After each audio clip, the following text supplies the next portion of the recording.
Students, in this video we are going to study about ammonia. Ammonia का जो formula होता है that is NH3। NH3 इसका formula होता है। बहुत इंपॉर्टेंट कंपाउंड होता है नाइट्रोजन का। एयर के अंदर प्रेजेंट होता है बहुत ही स्मॉल क्वांटिटी में। सॉइल के अंदर प्रेजेंट होता है। सॉइल के अंदर ये कैसे बनता है उसकी हम एक केमिकल रिएक्शन देख लेते हैं। सॉइल के अंदर हम ये बोल सकते हैं कि जो नाइट्रोजनस ऑर्गेनिक मैटर होता है, ऑर्गेनिक मैटर कोई भी एनिमल का वेस्ट है, प्लांट का वेस्ट है, या फिर एनिमल का कोई भी पार्ट है, प्लांट का कोई भी पार्ट है, उसको हम ऑर्गेनिक वेस्ट बोल देते हैं, जो कि मिट्टी के अंदर पड़ा रहता है डिकम्पोजिशन के लिए। तो ऐसे ही जो ऑर्गेनिक नाइट्रोजनस ऑर्गेनिक मैटर होता है, मतलब ऐसा ऑर्गेनिक मैटर हाइड्रोकार्बन होता है मेनली, जिसके अंदर नाइट्रोजन भी प्रेजेंट होता है, उसकी डीके से बनता है ये अमोनिया। कैसे बनता है? यूरिया जो होता है NH2CO ये है यूरिया। यूरिया वाटर के साथ रिएक्ट करता है, और अमोनियम कार्बोनेट बना लेता है। मतलब ये दोनों जो चीज़ें हैं ये जुड़ जाएंगे और बना लेंगे ammonium carbonate. Ammonium NH4 positive होता है और कार्बोनेट के ऊपर होता है 2 नेगेटिव। तो इसका जो फॉर्मूला है ये बन जाएगा NH4 2CO3। इसको हम बोलते हैं अमोनियम कार्बोनेट।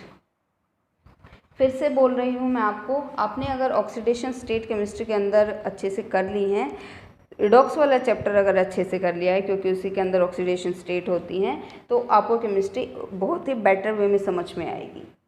फिर इस अमोनियम कार्बोनेट को अगर हम हीट करते हैं या फिर ये डिसोसिएट हो जाता है और टूट के बना लेता है अमोनिया, साथ में बना लेता है वाटर, साथ में बना लेता है कार्बन डाइऑक्साइड। तो देखिए अमोनिया जो होता है ना, अमोनिया का नेचर मैं आपको बता दूं, अमोनिया एक बेस होता है, बेसिक नेचर होता है अमोनिया का।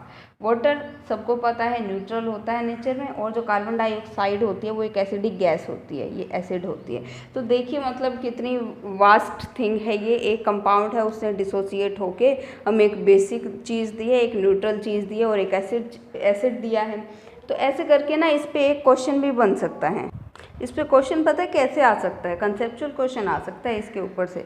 मतलब ऐसे बोल सकते हैं, एक कंपाउंड है उसको जब हीट किया जाता है तो वो 3 गैसेस रिलीज करता है, एक न्यूट्रल है, एक बेसिक है और एक एसिडिक है। तो गैसेस को आइडेंटिफाई करो तो हमें पता चल जाएगा वो कंपाउंड अमोनियम कार्बोनेट हो सकता है, और बेसिक गैस हो सकती है अमोनिया, और न्यूट्रल गैस हो सकती है वाटर, और मतलब वाटर वेपर्स हो सकते हैं, और एसिडिक गैस हो सकती है कार्बन डाइऑक्साइड। तो ये वाली जो रिएक्शन है हम यहाँ पे लिख सकते हैं, तो हमें पूरे नंबर मिलेंगे। और इसी टाइप से घुमा फिरा के ही क्वेश्चन पूछे जाते हैं CBSE के अंदर, तो खासकर। सेकेंडली हम देखते हैं इसकी लेबोरेटरी प्रिपरेशन क्या है। लेबोरेटरी प्रिपरेशन का मतलब ये है कि हम उसको लैब में कैसे प्रिपेयर कर सकते हैं। ये तो फर्स्ट हो गया, ये तो नेचर के अंदर होगा produce nitrogenous organic waste urea से। सेकेंड है इसको ना हम क्या कर सकते हैं, लेबोरेटरी के अंदर भी प्रिपेयर कर सकते हैं। लेबोरेटरी की जो प्रिपरेशन होती है उसके अंदर हम लेंगे अमोनियम सोल्ट्स लेंगे हम, और उनको हीट करके अमोनिया रिलीज करेंगे, और कोई भी स्ट्रॉन्ग बेस या फिर एल्कली जो होता है जैसे कि सोडियम हाइड्रोक्साइड हो गया, उसका यूज़ करके हम अमोनिया को प्रिपेयर कर सकते हैं लैब में। तो अमोनियम सोल्ट्स कौन कौन से हो गए, इसको ऐसे भी लिख सकते हो, by heating ammonium salts in laboratory. तो अमोनियम सोल्ट्स हो गए NH4Cl। यहाँ पे देखिए NH4 पॉजिटिव होता है और Cl नेगेटिव होता है, दोनों के ऊपर एक वैलेंसी होती है, तो दोनों कंबाइन कर जाते हैं, एक सोल्ट बना लेते हैं। इसके अंदर एल्कली डालेंगे, सोडियम हाइड्रोक्साइड डालेंगे, तो यहाँ से ये क्या बन जाएगा, अमोनिया बन जाएगा, वाटर बन जाएगा, और NaCl सोल्ट, कॉमन सोल्ट बन जाएगा, सोडियम क्लोराइड बन जाएगा यहाँ से। फिर एक और अमोनियम सोल्ट ले लेते हैं, कौन सा, NH4 2SO4। SO4 जो होता है सल्फेट, SO4 2 नेगेटिव होता है, तो 2 नेगेटिव होता है, तो हमें इसकी वैलेंसी को SO4 2 नेगेटिव की वैलेंसी को सेटिस्फाई करने के लिए 2 अमोनियम लगाने पड़ेंगे, जिससे कि +2 चार्ज हो जाएगा। तो इसको अमोनियम सल्फेट बोलते हैं। इसको भी रिएक्ट करवाएंगे सोडियम हाइड्रोक्साइड के साथ, ये भी हमें देगा अमोनिया के 2 मॉलिक्यूल, वाटर के 2 मॉलिक्यूल, और सोडियम सल्फेट देगा ये Na2SO4। 4। ओके, तो रिएक्शन है जो बैलेंस्ड होनी चाहिए। क्यों बैलेंस्ड होनी चाहिए? क्योंकि हमें law of conservation of mass को सेटिस्फाई करना होता है केमिस्ट्री के अंदर। तो ये हो गई प्रिपरेशन इसकी। फिर हम बोल सकते हैं और भी अच्छे अच्छे प्रिपरेशन के मेथड्स हैं इसके। जैसे कि अगर मैं देखूँ ना, यहाँ पे मैग्नीशियम नाइट्राइड के अंदर अगर हम वाटर मिला देते हैं, मतलब मैग्नीशियम नाइट्राइड को रिएक्ट करवा देते हैं वाटर के साथ, इसको बोलते हैं हाइड्रोलिसिस ऑफ मैग्नीशियम नाइट्राइड। तो एक लेबोरेटरी प्रिपरेशन ये, दूसरी ये हो गई। तीसरा हम बोल सकते हैं by the hydrolysis of magnesium nitride. Magnesium nitride का फॉर्मूला होता है Mg3N2। इसकी हाइड्रोलिसिस मतलब वाटर के साथ रिएक्ट करवाएंगे इसको, मैग्नीशियम का हाइड्रोक्साइड बन जाएगा, मैग्नीशियम हाइड्रोक्साइड, और यहाँ पे अमोनिया रिलीज़ हो जाएगी। तो ये हो गई लेबोरेटरी प्रिपरेशन। फिर हम बोल सकते हैं एक और प्रिपेयर कर सकते हैं, एक और तरीका है यहाँ पे, जो अमोनियम क्लोराइड होता है उसको स्लेक्ड लाइम के साथ रिएक्ट करवाते हैं। अमोनियम क्लोराइड NH4Cl, इसको स्लेक्ड लाइम क्या होता है? कैल्शियम हाइड्रोक्साइड होता है। कैल्शियम हाइड्रोक्साइड ये स्लेक्ड लाइम बोलते हैं। इसके साथ हीट करवाते हैं तो कैल्शियम क्लोराइड रिलीज़ हो जाता है, अमोनिया रिलीज़ हो जाता है, और यहाँ से वाटर भी रिलीज़ हो जाता है। तो ये वाली जो रिएक्शंस हैं ये यहाँ पे यूज़ हो जाएंगी, और यहाँ से हम अमोनिया को प्रिपेयर कर सकते हैं। फिर ना, अब ये तो थोड़ी नॉर्मल है, ये सारी की सारी रिएक्शंस बहुत ही नॉर्मल हैं, लेकिन इसको इंडस्ट्रीज़ के अंदर, मतलब इंडस्ट्रियल प्रिपरेशन कैसे करते हैं अमोनिया की, इंडस्ट्रियल मैन्युफैक्चरिंग कैसे करते हैं, वो हैबर्स प्रोसेस से करते हैं, जिसके ऊपर से बहुत ज़्यादा क्वेश्चन आते हैं। और इसमें से एक क्वेश्चन आता है, क्या क्वेश्चन आता है कि ये जो अमोनिया यहाँ से रिलीज़ होगी ना, ये सारी अमोनिया यहाँ से रिलीज़ होगी, इसको हम ड्राई कर सकते हैं, इसको सुखा सकते हैं अगर हम इसको क्विक लाइम के ऊपर से पास करें। ठीक है, इसको ये जो अमोनिया है इसको अगर हम क्विक लाइम से पास करते हैं, क्विक लाइम क्या होता है? स्लेक्ड लाइम तो मैंने बताया आपको कैल्शियम हाइड्रोक्साइड होता है, क्विक लाइम होता है हमारा कैल्शियम ऑक्साइड। ठीक है, तो इसके ऊपर से पास करके अमोनिया को हम क्या कर सकते हैं? ड्राई कर सकते हैं। लेकिन जो और डिहाइड्रेटिंग एजेंट्स होते हैं ना, जैसे कि अलग अलग होते हैं, कौन से? कॉन्सेंट्रेटेड H2SO4 होता है, P2O5 होता है, एनहाइड्रस कैल्शियम क्लोराइड होता है,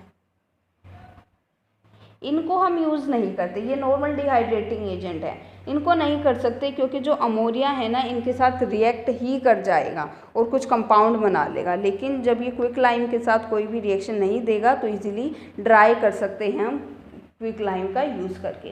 तो आपको अगर लिखना हो तो आप ऐसे लिख सकते हो, ammonia can be dried by passing over quick lime that is calcium oxide, however it can not be dried with dehydrating agents such as concentrated H2SO4, P2O5 and anhydrous calcium chloride because ammonia reacts with these compounds. अभी देख लेते हैं जो important process है manufacture of ammonia. Haber's process से हम क्या कर सकते हैं? इसको मैन्युफैक्चर कर सकते हैं। तो सिंपल सी प्रोसेस होती है ये। इसके अंदर क्या रिएक्शन होती है? डायनाइट्रोजन गैस की फॉर्म में ली जाती है, हाइड्रोजन गैस ली जाती है और इससे बन जाता है अमोनिया। इसके अंदर कैटलिस्ट का काम भी होता है, प्रोमोटर भी लगता है। ये जो रिएक्शन होती है ना ये एक्सोथर्मिक होती है। एक्सोथर्मिक मतलब यहाँ से जो हीट है ना वो बाहर निकलती है। तो यहाँ से हीट बाहर निकलती है तो -46.1 किलो जूल पर मोल हीट यहाँ से बाहर निकलती है। याद रखना ये एक्सोथर्मिक है, रिवर्सिबल एक्सोथर्मिक रिएक्शन है ये। फिर इसकी अब ये किन कंडीशंस के ऊपर होती है? कंडीशंस मेन है, कंडीशंस पूछी जाती है किन के ऊपर अमोनिया बनेगा, किन के ऊपर नहीं बनेगा। तो उसको हम समझ सकते हैं अलग अलग फैक्टर्स की फॉर्म में। तो सबसे पहला जो फैक्टर है that is low temperature. Low temperature. अभी देखिए आप लोगों ने ली चैटलियर प्रिंसिपल पढ़ा होगा इक्विलिब्रियम नाम के चैप्टर के अंदर। अभी क्योंकि हमें पता है फॉरवर्ड रिएक्शन जो इस डायरेक्शन में जो रिएक्शन हो रही है, हम वापस से नहीं चाहते कि वापस से अमोनिया इन दोनों में कन्वर्ट हो जाए। हम क्या चाहते हैं? ये जो रिएक्शन इस डायरेक्शन में हो, इस डायरेक्शन में ना हो। ठीक है, तो ये जो फॉरवर्ड रिएक्शन क्योंकि एक्सोथर्मिक होती है, अगर यहाँ से यहाँ हम जाते हैं तो एक्सोथर्मिक रिएक्शन होगी, तो इसीलिए टेम्परेचर को बहुत कम करना पड़ेगा कि अगर हमें अमोनिया की फॉर्मेशन करनी है। और ऑप्टिमम टेम्परेचर कितना चाहिए? 700 केल्विन चाहिए।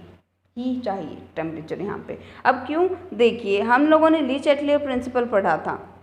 ली चैटलियर प्रिंसिपल के अकॉर्डिंग क्या था, अगर ये जो प्रोडक्ट, अगर कोई रिवर्सिबल रिएक्शन के अंदर हमें फॉरवर्ड डायरेक्शन में कोई भी रिएक्शन करवानी है तो एक आधे प्रोडक्ट को अगर हम हटा देंगे ना, अब देखो ये एनर्जी मिल रही है, अगर इस एनर्जी को यहाँ पे हम मतलब मान लो हटा देते हैं, ठीक है, इस एनर्जी को हटा देते हैं या फिर जो प्रोडक्ट है कोई एक आधा उसको हटा देते हैं, तो अब ये दोनों वापस में कंबाइन करके रिवर्सिबल नहीं हो, रिएक्शन बैकवर्ड डायरेक्शन में नहीं जाएगी। तो इसीलिए यहाँ पे टेम्परेचर पहले से ही बढ़ जाता है, तो इस टेम्परेचर को कम करना पड़ेगा, टेम्परेचर लो रखना पड़ेगा। तो कितना टेम्परेचर ऑप्टिमम बनाए रखना है यहाँ पे 700 केल्विन का तो नेसेसरी है ही बनाए रखना। सेकेंड इम्पॉर्टेंट जो कंडीशन होती है that is high pressure. High pressure में हम बोलते हैं हाई प्रेशर चाहिए कितना, 200 एटमॉस्फेयर्स तक का, या फिर अगर मैं पास्कल में बोलूँ ना तो मैं इसको बोल सकती हूँ 200 × 10⁵ पास्कल। इतना प्रेशर चाहिए होता है, फॉरवर्ड रिएक्शन को फेवर करता है ये वाला प्रेशर। फिर है प्रेजेंस ऑफ कैटलिस्ट, थर्ड आ जाएगा। कैटलिस्ट कौन सा चाहिए, प्रेजेंस ऑफ कैटलिस्ट। तो इसके अंदर हम ना कैटलिस्ट यूज़ करते हैं, आयरन ऑक्साइड यूज़ करते हैं, उसके साथ साथ स्मॉल अमाउंट मोलिब्डेनम का लेते हैं या फिर पोटेशियम ऑक्साइड और एल्यूमिनियम ऑक्साइड का लेते हैं, ठीक है। और ये जो सारी चीज़ें हैं आयरन ऑक्साइड के अलावा ये प्रोमोटर की तरह काम करती है। और ये जो इक्विलिब्रियम है इनके, मतलब अगर हम प्रोमोटर्स का यूज़ करते हो तो इक्विलिब्रियम जल्दी आ जाता है इस रिएक्शन के अंदर। तो सबसे पहले देखिए आयरन ऑक्साइड चाहिए कैटलिस्ट की फॉर्म में, इसके साथ साथ जो प्रोमोटर चाहिए वो कौन से चाहिए, मोलिब्डेनम चाहिए, या फिर हम यहाँ पे यूज़ करते हैं पोटेशियम ऑक्साइड का, या फिर हम यहाँ पे यूज़ कर सकते हैं एल्यूमिनियम ऑक्साइड का, ठीक है। तो ये सारी कंडीशंस हैं, ये कंडीशंस बिल्कुल आप लोगों ने रट लेनी है जिससे कि आप लोगों को क्वेश्चंस करने में बहुत ईजी रहेगा। ये NCERT आपकी बुक है तो इसके अंदर डिटेल्स दिखा रखे हैं इस प्रोसेस की। ये फ्लो चार्ट रहेगा हैबर्स प्रोसेस का जिसमें हम अमोनिया की मैन्युफैक्चरिंग करते हैं। तो जो प्लांट चाहिए वो अमोनिया का ये है हैबर्स प्रोसेस वाला। इस मेथड के अंदर ना हम नाइट्रोजन और हाइड्रोजन का यूज़ करते हैं और इनकी रेशो लेते हैं 1:3 रेशो लेते हैं। फिर इसको मतलब दबाया जाता है या फिर कंप्रेस किया जाता है 200 एटमॉस्फेयर प्रेशर तक, ठीक है, ये प्रेशर यहाँ पे दिया जाता है। फिर यहाँ पे जो कंप्रेस्ड गैसेस है इनको ठंडा किया जाता है और यहाँ से फिर उनको कैटलिस्ट चैम्बर, यहाँ से प्रेशराइज करके उन गैसेस को और यहाँ पे कैटलिस्ट वाले चैम्बर में डाल देंगे। कैटलिस्ट वाले चैम्बर के अंदर हमारा कैटलिस्ट भी है जो भी मैंने बताए थे, और यहाँ पे मोलिब्डेनम वगैरह, प्रोमोटर वगैरह, K2O ये सब चीज़ें होंगी। यहाँ पे क्या हो जाएगी, कैटलिस्ट है तो इसके बाद में यहाँ पे हम बोल सकते हैं रिएक्शन हो जाएगी, अमोनिया बन जाएगी। अब ये जो अमोनिया बनेगी ना, यहाँ पे देखो टेम्परेचर जो है 700 केल्विन तक मेंटेन कर रखा है। कैसे मेंटेन कर रखा है, क्योंकि ये जो रिएक्शन है हाईली एक्सोथर्मिक है। एक्सोथर्मिक का मतलब क्या है, खुद ही रिएक्शन में से एनर्जी निकल जाती है जो कि 700 केल्विन बनाए रखने के लिए ज़रूरी होती है। तो मैं बाहर से कोई इलेक्ट्रिकल हीटिंग नहीं देनी पड़ती। तो ये सारी जो गैसेज है N2 और H2 रिएक्ट करके मतलब इन यहाँ पे कैटलिस्ट वाले चैम्बर में रिएक्ट करके अमोनिया बना लेती हैं। अब यहाँ से जो पास होगी वो अमोनिया होगी, ठीक है, अमोनिया होगी, साथ साथ में ये जो अनरिएक्टेड रह गए हैं वो भी होंगे, ठीक है, अनरिएक्टेड नाइट्रोजन और हाइड्रोजन गैसेस भी होगी और इसके अंदर 50 to 20% अमोनिया होगी। अब इन गैसेस को, क्योंकि ये गैसेस के फॉर्म में हमें ये लिक्विड की फॉर्म में कन्वर्ट करना है, कौन सा अपरेटस यूज़ करते हैं, कंडेंसर यूज़ करते हैं। तो ये जो पाइप्स है ना, ये टेढ़ी मेढ़ी पाइप्स दिखा रखी हैं, ये कंडेंसर हैं। कंडेंसर क्या काम करेगा, इस गैस को, ये जो गैसेस अमोनिया, गैसियस फॉर्म में अमोनिया है, इसको लिक्विड अमोनिया में कन्वर्ट कर देगा। तो यहाँ पे कन्वर्ट कर दिया। अब ये जो अमोनिया जो लिक्विफाई हो चुकी है यहाँ पे कलेक्ट कर लेते हैं हम रिसीवर के अंदर, इसको रिसीवर बोलते हैं। अब जो अनरिएक्टेड गैसेज थी जो ये N2 और H2 वो यहाँ से इकट्ठे कर ली जाती है और फिर वापस से पंप कर दी जाती है फिर से यहाँ पे, मतलब यहाँ से ये N2 H2 जाएगी, ये पंप क्या करेगा, इसको वापस से कैटलिस्ट के मिक्सचर में डाल देगा जिससे कि ये वापस से इसके नई वाली N2 H2 के साथ मिक्स हो जाए। तो ये वाली जो ये रहता है हमारे जो प्लांट है वो, और इससे हमारी अमोनिया की यील्ड बहुत ज़्यादा अमाउंट में हमें मिल जाती है। इसको बोलते हैं हैबर्स प्रोसेस। बहुत इंपॉर्टेंट प्रोसेस है और क्वेश्चंस भी इसके ऊपर से बहुत आते हैं।